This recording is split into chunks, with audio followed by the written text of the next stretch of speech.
is one of those ideas that you have, and you think, it's a good idea, and then you try to write all the information on the board, and you're like, oh, I'm gonna have to relay this to people, and some of this may not be completely updated because there were goal totals that I noticed were off, so I fixed the ones that I found were off, but we're still pretty close.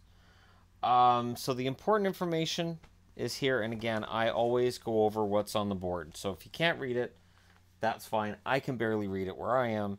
I will relay to you guys what the board says, because that's what I have to do when I make it so even I can't read it. But I know what I wrote. First up, Pittsburgh and the Islanders. 41, 26, and 5 is the record of the Pittsburgh Penguins. They're in New York against the 30, 32, and 10 Islanders. The Penguins are 5, 4, and 1 in their last 10. They won their last game. The Islanders are 1, 6, and 3, and they've lost their last 3.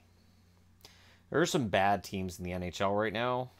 I'm not even going to do the Akbar stickers or Akbar magnets. Where would I put them? There's some bad teams. The top scorers are what all the blue is. So the blue scribble is all top scorers. Malkin leads the way for the Penguins, 68 games, 40 goals, 49 assists, 89 points. Kessel's next, 72 games, 29 goals, 50 assists, 79 points. And Crosby is the third at 72 games, 23 goals, 54 assists, 77 points. Off-season for Crosby is still a pretty damn good season for everybody else. On the Rangers side, Tavares, 72 games played, 32 goals, 41 assists, 73 points. Barzal, the Calder winner, 72 games, 19 goals, 54 assists, 73 points. And Josh Bailey, 68 games, 18 goals, 49 assists, 67 points. I would say the Islanders are playing for pride, but the way they've been playing lately, they're not playing for anything. And it's disheartening because the Islanders were in this up till a month and a half ago, and they've just nosedived. And it's funny because when they were in it, they were allowing too many shots, and now they're allowing fewer shots, but now they're just losing embarrassingly. I'm going to do a video soon on which teams need to upgrade their goaltending the most in the offseason. The Islanders will be top 3. You would think they'd be number 1, but I still like Halak more than a couple other starters in the NHL. For my money, I think Halak can still be good. I wouldn't put him top 10 in the NHL. I don't think he's got that in him at this stage of his career, but he's still better than some other options that are out there. And I have a funny feeling it'll be Halak and Gibson next year, which won't make Islanders fans happy because they want an upgrade in net. And if it's Halak starting, they may riot, especially if Snow's still GM. They'll definitely riot. And the reason I'm not talking about Pittsburgh is because, hey, Murray's almost back. Pittsburgh's looking good. They got all kinds of scoring going on. Sure, the record could be better over the last 10 than what it is, but you know what? They're still going to finish either first or second in the division. They are within 2 points of the Washington Capitals, and I'm not going to bet against them winning that division because they're the Capitals. It's what they do. Next up, Columbus. So Columbus won their 8th in a row tonight. They're 40, 28, and 5 now. They're in against the Rangers, who are 32, 32, and 8. 5 wins, 2 losses, and 3 overtime losses for the New York Rangers. And it's been a tough go for the Rangers. It really, really has. Being at 500 is a little more respectable. They're 5-2 and 3 in their last 10. They lost their last game. Of course, Columbus is 8-2 in their last 10. Before this 8-game winning streak, Columbus was in some danger of missing the playoffs. They're not in danger now. 85 points. They're pretty well set. It's a matter of whether or not they can maintain a spot ahead of Philly from here. So now it's Philly that might be finding themselves in a little bit of trouble if Columbus continues this run and Philly finds themselves in a wild card spot. Panarin, 72 games, 21 goals, 42 assists, 63 points is the leading scorer for Columbus. He's followed by Seth Jones, 71 games, 14 goals, 35 assists, 49 points. Thomas Vanek, who I know scored tonight, so I added the goal from that. 71 games, 20 goals, 27 assists, 47 points. And against the Rangers, their top scorer is Zuccarello, 71 games, 15 goals, 34 assists, 49 points. Second up, Nemesnikov, 71 games, 22 goals, 25 assists, 47 points, which is way off how he started the year with Stamkos and Kucherov. Zibanejad, 62 games, 24 goals, 18 assists, 42 points. The Rangers have a half-decent team right now, but there's middling results going up for them, and I honestly wouldn't be surprised to see Columbus hit 9 tomorrow. I'd be kind of surprised if they didn't. They're playing really well. They showed a lot of heart coming back against Boston tonight and winning that one in overtime when it looked like Boston was going to win it going away. Bobrovsky should be back in net for Columbus tomorrow, and that's bad news for the Rangers. I would assume Lundqvist goes in tomorrow, although Georgiev, they seem to want to see how good he is. They gave him 3 in a row. Maybe they give him 4. I haven't looked to see. Normally, the night before, nobody has confirmed their goaltenders for the next night's games. Next up, Dallas, 38-27 and 8 overall. They're in against the Washington Capitals, who are, as I said, 2 points ahead of the Pittsburgh Penguins. 41 wins, 24 losses, 7 overtime losses. Washington 6-4 in their last 10. They lost their last game. Dallas is 2-4-4 in their last 10. They've lost their last 5. And they are nosediving down my power rankings, and it's not making me happy. The leading scorers for the Dallas Stars will surprise nobody. Sagan, 73 games, 38 goals, 31 assists, 69 points. Jamie Benn, 73 games, 26 goals, 40 assists, 66 points. Radulov, 73 games, 25 goals, 38 assists, 63 points. And for Washington, leading scorer Ovechkin, 72 games, 43 goals, 35 assists, 78 points. Kuznetsov's next up, 71 games, 21 goals, 50 assists, 71 points. Carlson is third, 72 games, 14 goals, 45 assists, 59 points. And I'm kind of surprised Backstrom's not on the list. You would think Nick Backstrom would be on this list. But it's a season of surprises. It's a surprise that Washington's first in the division for me at this stage of the season. And I know people are going to say, well, it's been a weak division. They'd be 4th if they were in the Atlantic. Yeah, but if they were 4th in the Atlantic, they'd have a completely different schedule than what they have in the Metro. So you deal the cards that you're dealt, or you play the cards that you're dealt, and for them, they're still first in their division, and I think that warrants some consideration as not a contender because they're Washington, but if it was anybody but Washington, I think we'd be hearing more about it. I think there'd be more excitement if it was a team that wasn't the Capitals. And for Dallas, they're doing their best to submarine their chances of making the playoffs. That first line is deadly and fantastic, but the scoring beyond that is not great. And the defense has been struggling, and the goaltending is good. Lettinen's been good. Has he been fantastic? No, not fantastic. He's better than he was last year. Last year he had the .902 save percentage, and that was only because he had a good run at the end of the year to get there. So, I expect a loss tomorrow night. I expect it to be 6 in a row, and to start figuring out what I'm going to do when only one of my 3 favorite teams makes the playoffs again. Oilers, 31, 36, and 5 overall. They're in against the Carolina Hurricanes in the Battle of Have-Nots.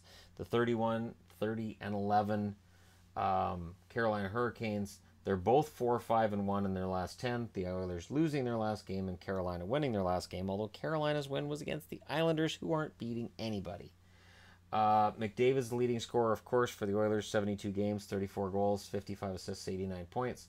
Draisaitl's next. In 68 games, he has 22 goals, 40 assists, 62 points. Followed by Ryan Nugent-Hopkins, 54 games, 20 goals, 18 assists, 38 points, which shows just how anemic their scoring is. Carolina's leading scorer is Teravainen, 72 games, 21 goals, 37 assists, 58 points.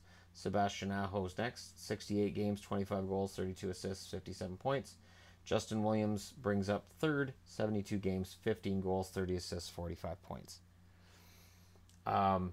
This is just a game to see who gets further ahead of Vancouver and Arizona and further away from the best odds of winning the lottery.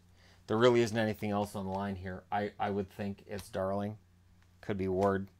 I know it's likely Talbot. Maybe Montoya. Does any of it matter? Not really. The only interesting storyline in this, of course, is McDavid. Is McDavid going to end up winning a scoring title? And then this idea that he can somehow be MVP while his team has got 31 wins in 72 games. I find that fascinating. but it totally destroys the meaning of an MVP if he ends up winning the Hart this year. And I love McDavid's game. I hope he gets the Art Ross.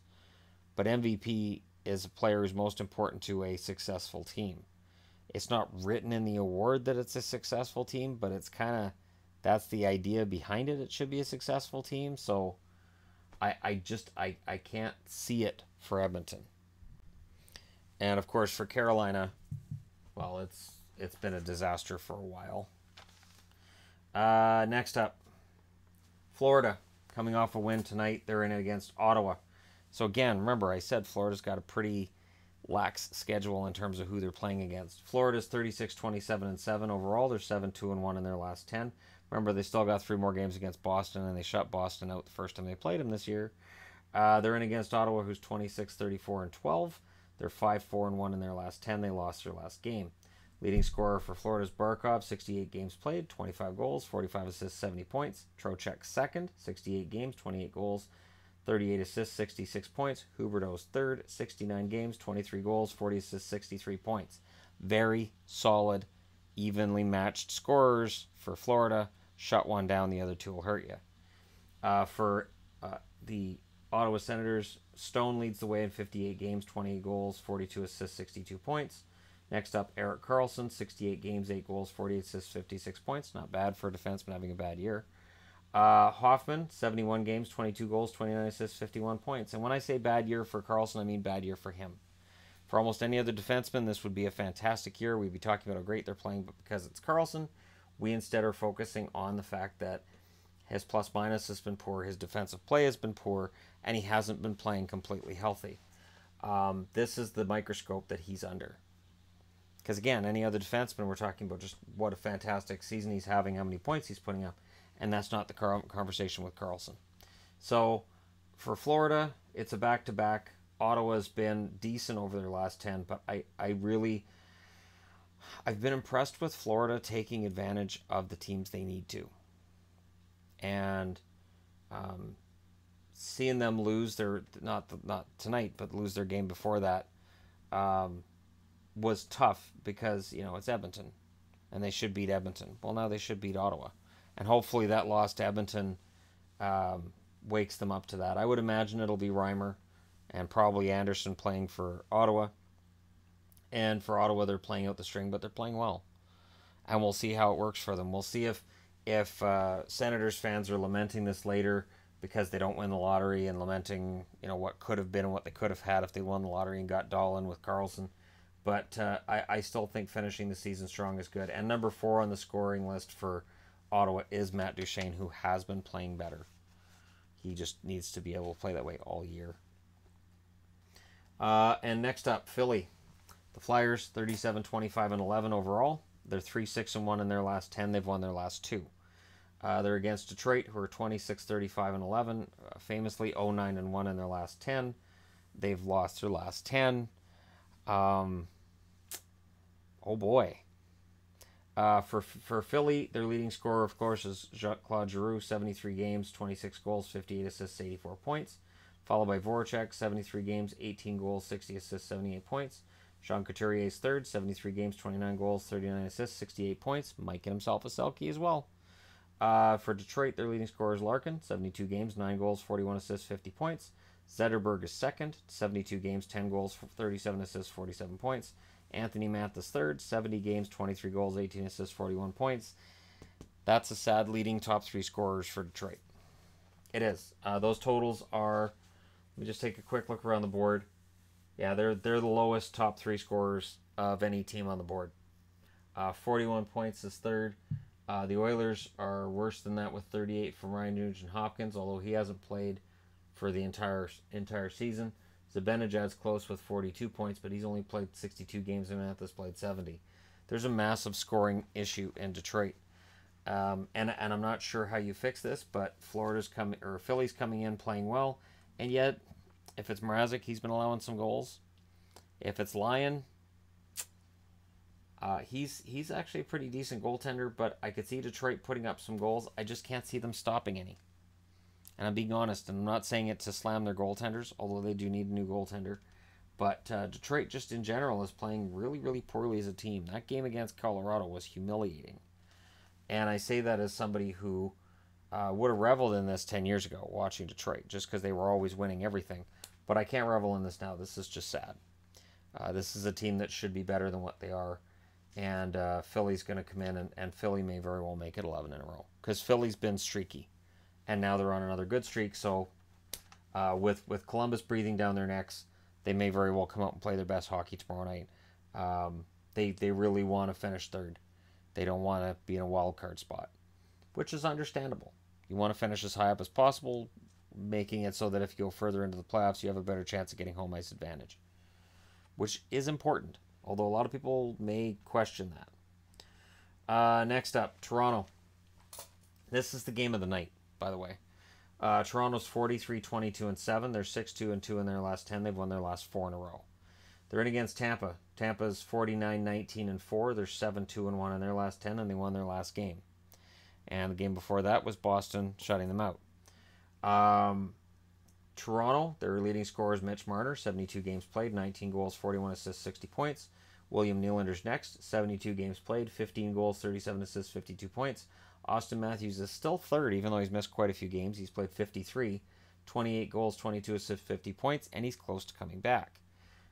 Tampa's leading scorer is Kucherov, 70 games, 36 goals, 57 assists, 93 points, having a fantastic year.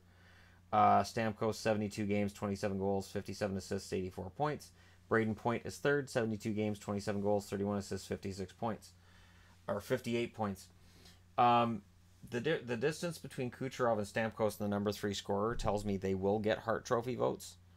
I would think that's part of what they look at, isn't just the team's record and who the leading scorer is, but just how much of a difference you have between first and second place. That's something that works in McDavid's favor, as McDavid has 89 points and the second place scorer has 62. So he has been doing it a lot by himself. Kucherov has 93, Stamkos has 84. They have played together on the same line quite a bit this year. That may very well distract from them getting the votes. And we'll get into more of that as we get into awards season, and what could very well tip us off to who should be the trophy winners. Not necessarily who will be, but who should be, if we take a realistic look at it. For Toronto, I love Mitch Marner. Huge fan of Mitch Marner, and I'm a huge fan of Curtis McElhinney. This is a goaltender who, has bounced around a little bit. I remember at the end of the year last year when Toronto extended him, there were some Leaf fans that didn't like it, thought they should improve their backup goaltender. They didn't have a lot of faith in McElhinney. I think he's a good goaltender, and if Anderson's going to be out for a little while, that might be a benefit, because Anderson's going to be fresh for the playoffs. And it gets McElhinney in a lot of games, and he seems to enjoy playing, as most goaltenders do.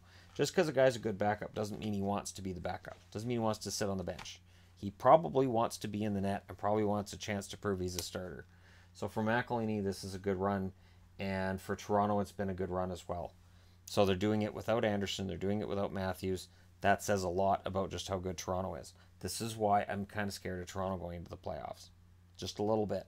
Because even without Matthews, they're still a darn good team. So that's the reason why. Next up.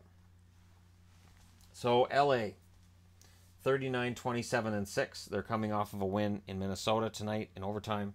They're 6-3-1 in their last 10. They won their last game. They are playing their hearts out, and they know what's on the line. Winnipeg, 43-9-10, 6-3-1 in their last 10, and they won their last 2. Winnipeg doesn't really have anything on the line at this point because they're pretty entrenched in second place. It'd be very difficult for them to catch first, if not impossible, because Nashville has to stop winning for that to happen. And for Minnesota to catch them, it would take a lot of work. And I think basically Winnipeg's cleared as the number 2 spot, which may make things a little bit easier for LA, just a tad. The leading scorer for LA, of course, is Kopitar, 72 games played, 29 goals, 51 assists, 80 points. Fantastic comeback year for Anze. Doughty's second, 72 games, 9 goals, 42 assists, 51 points. Dustin Brown added a goal here because I know he scored tonight. 72 games, 22 goals, 27 assists, 49 points. For Winnipeg, leading scorer is Blake Wheeler, 72 games, 19 goals, 61 assists, 80 points. Patrick Laine second with 72 games, 43 goals, 25 assists, 68 points. And in third is Nick Ehlers, 72 games played, 27 goals, 20 assists, 55 points. Um, Winnipeg's in like I said in pretty deep in the playoffs. I can't see this being a key game, and yet Laine has 43, Ovechkin has 43. Let's get it on, as they would say in UFC. That's the only UFC I know, really, just because I remember the referee from the start of UFC when it started, when it was good, before it was crap. And that was just what he said at the start of every fight. And that was just, let's get it on. It was just great. You ready? Are you ready? And that's kind of what's going on between Laine and Ovechkin. Except instead of throwing punches, they're packing some serious heat with their sticks and putting a lot of pucks in the back of the net. And it's fun for us to watch because I can't think of the last time I saw a race for the Richard Trophy that looks this good. I wouldn't be surprised if they end up tied. I wouldn't be surprised if they're co-holders of it at the end of the year. Could very well happen. They both look like they're going to hit 50. They both look like they're going to hit 50. Ovechkin and Laine both need to have 7 goals for the rest of the season. Totally doable for both of them. Next up. So Chicago is at home against Colorado. Who thought at the start of the year that this game wouldn't mean anything to one of the teams, and that team would be Chicago? Think about that. Colorado 39, 25, and 8 overall. They're 6-1-3 in their last 10. They've won their last game. Colorado's 30, 34, and 9. They're 3-6-1 in their last 10. They've lost their last 3 in a row. So when people look at this team and say, why aren't they dropping in the power rankings? Because everybody else below them has been losing too. And they've been losing enough that, yeah, it just stays that way. Nathan McKinnon, 64 games played, 38 goals, 51 assists, 89 points. Rantanen's right behind him, 71 games, 25 goals, 52 assists, 77 points, followed by Gabriel Landeskog, 68 games, 24 goals, 32 assists, 56 points. When all of your top scorers are guys having bounce back or breakthrough seasons, and I would qualify it as a breakthrough season for Rantanen, and a bounce back by McKinnon, who we expected this from his whole career, and he's finally starting to show what he was showing early on. Patrick Kane leads the way for the Chicago Blackhawks, 73 games, 25 goals, 44 assists, 69 points. Jonathan Toews is next, 73 games, 20 goals, 31 assists, 51 points. And Schmaltz is next, 69 games, 20 goals, 28 assists, 48 points. Schmaltz is the future for this team. He is. Down the middle, he's the future. And I don't know. I know Colorado has a lot to play for, and Chicago really is just, there's the pride thing, but it doesn't win games for you. I've been talking about some of the downtrodden teams, and come on, play for pride like Arizona's doing, and they just don't. So, as disheartening as it is, I've kind of given up on that being any kind of a narrative with these games, because part of the reason the teams are in this position is they either can't, or the will's not there, or the coaching, or there's some reason that they're not able to do it. And somebody's head's going to roll in Chicago, and whether it's Stan Bowman or Joel Quenneville, if it's one or the other or both, I think Chicago's going to regret that long term, and maybe short term. So this is why when I talk about Chicago, I'm cautious when I talk about even next year, because I don't know how long the stink from what's happened this year is going to be on that team. Do they just bounce back next year like nothing happened, or does somebody decide to tear things down? And I think there does need to be at least a minor teardown. Somebody from that core has to get traded out. There needs to be sort of a freshening up of the roster from where it is right now. So it'll be interesting to see what happens there. And for Colorado, what an insanely good season they've had out of nowhere. Expected by virtually nobody. Yes, there were certain Avs fans that at the start of the year said, I think we'll be in the playoffs. They got laughed off the channel for the most part, but they stuck to their guns, and I commend them for that, because they were right. Vancouver. Oh, God. 25, 38, and 9 overall. They're in against Vegas, who are 46, 21, and 5. Vancouver's won 7 and 2 in their last 10. They've lost their last 6. I'm pretty sure that win was an overtime win over the Islanders. I think that's what it was. There's been, the losses are just piling up to the point where I don't think back to the wins. I don't think back to the good times. Vegas is 5 and 5 in their last 10. They've won their last game, and they'll win this one. The leading scorer for Vancouver is Brock Besser, 62 games, 29 goals, 26 assists, 55 points. and he'll finish the season as the leading scorer for the team, even though he's going to have missed 20 games. Daniel Sedin's next on the scoring list, 71 games, 21 goals, 27 assists, 48 points. Point I'll make about Sedin, Henrik Zetterberg in Detroit, 72 games, 47 points. Sedin's got 48 points in 71 games, and yet I always hear about how Sedin sucks and he's over the hill and Sedin this and Sedin that. And yet him and Zetterberg have virtually the same amount of points, and Daniel's got more goals. Henrik Sedin, on the other hand, 72 games, 2 goals, 41 assists, 43 points. It is damning to the Canucks that their number 3 scorer has 2 goals. Bo Horvat would definitely be top 3 in scoring if not for injury, and Berchi would likely be top 3 if not for injury as well. This is how decimated the Canucks are and have been this year. For Vegas, well, for Vegas reasons, Perron's played 66 games, got 16 goals, 50 assists, 66 points. Yeah, David Perron has 66 points in 66 games. Seriously. Marchessault, 69 games, 22 goals, 44 assists, 66 points. And William Karlsson, the Terminator, the Van Daminator, the Swedish sweetheart, 72 games, 39 goals, 26 assists, 65 points. I was trying to think of like an Italian stallion thing, so I went with Swedish sweetheart. And that sweetheart's 4 goals away from the lead in the league in goals scored, coming off of a hat trick against Calgary that he scored in about 10 seconds. Natural hat trick, 10 seconds, and he just has this look of, yeah, I knew that was going in. Yeah, whatever. So what are the odds of him making hay against the Canucks? What's that? Yeah, they're pretty good. Not that the Canucks are good. The chances of Vegas trashing the Canucks are pretty good. It doesn't matter who's in net. Doesn't matter who they scratch, who they put in. I have no excitement regarding the Canucks right now.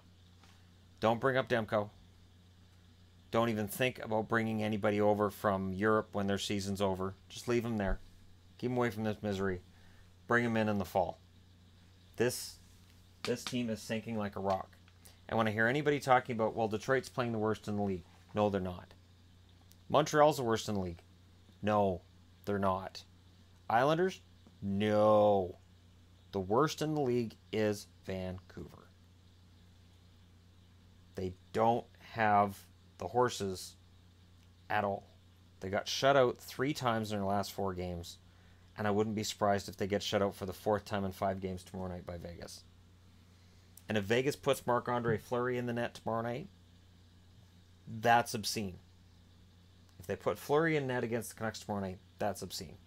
At least put in Lagacé. Or call up Ferguson. Or, I don't know, put John Garrett in net. I don't know, something. And people have been mentioning on recent videos that they can tell I'm depressed talking about the Canucks. You think? That's the beauty of a rebuild. This is why people are like, you should do a full rebuild. Oh, rebuilds suck. Because you never know when they're going to come out of them. Jersey, 37, 27, and 8 altogether. They're in against the San Jose Sharks, 40, 23, and 9. Jersey's 5-5 in their last 10. They lost their last game. I know. New Jersey fans are very excited and very convinced their team's going to make the playoffs, and they may very well do that. They are currently 3 points ahead of Florida. Florida's got 2 games in hand, so this is a key night. If Florida wins and Jersey loses, then Florida's 1 point back, unless it's an overtime win, and then it's an overtime loss, then it's 2 points back, with 2 games in hand. So tomorrow night is a big swing night. If Florida loses, if Florida loses in overtime and New Jersey wins, then we can start talking about, yeah, New Jersey's pretty solid in the playoffs, and Florida's had a good run. They had fun, but they're probably done. New Jersey's got to go in and beat San Jose, and that's not an easy task. Leading scorers for New Jersey. Of course, Hall is the leading scorer. 67 games, 31 goals, 46 assists, 77 points. Nico Heischer's next with 73 games played, 16 goals, 30 assists, 46 points. And Maroon is next with 65 games played, 16 goals, 21 assists, 37 points. Remember how I said the split between number 1 and number 2 in scoring can tell you who the MVP is? The split in New Jersey is 31 points between Hall and second place on the team in scoring. And Hall's played less games than the guys behind him on this list. Leading scorer for San Jose is Pavelski, 72 games, 18 goals, 40 assists, 58 points. Followed by Brent Burns, 72 games, 10 goals, 45 assists, 55 points. He's cooled off lately. And Couture, 68 games, 29 goals, 25 assists, 54 points. San Jose's doing this by committee. There's no one guy that if you shut him down, you're going to shut down the Sharks. So New Jersey has to be careful tomorrow night. Their goaltending is deceptively good. The stats don't really show that they're fantastic, but they're pretty solid. And New Jersey's been playing well on the road. This one and this game here, San Jose, New Jersey, and Tampa, Toronto, probably games of the night tomorrow night. But you guys can let me know what you think in the comment section below. Holy crap, this took half an hour. Whew. I apologize for the lateness. I apologize because I have to work another 9 hours tomorrow. So I work from 7:45 again till 4:45 Pacific, which means I won't be off till 7:45 Eastern, which means I missed the start of most of these games. So you guys are going to have to be my eyes and ears tomorrow night a little bit. Thank you very much for watching, though. Hit like and subscribe if you're browsing your way through. You just happened upon this video. And you're not going to get a lot of coverage like this of games every single night anywhere else. I try to give you guys as much as I can, as much information as I can gather and throw on the board, which means sometimes it's like this and it's unintelligible to the camera. I apologize, but I will talk to you guys again tomorrow.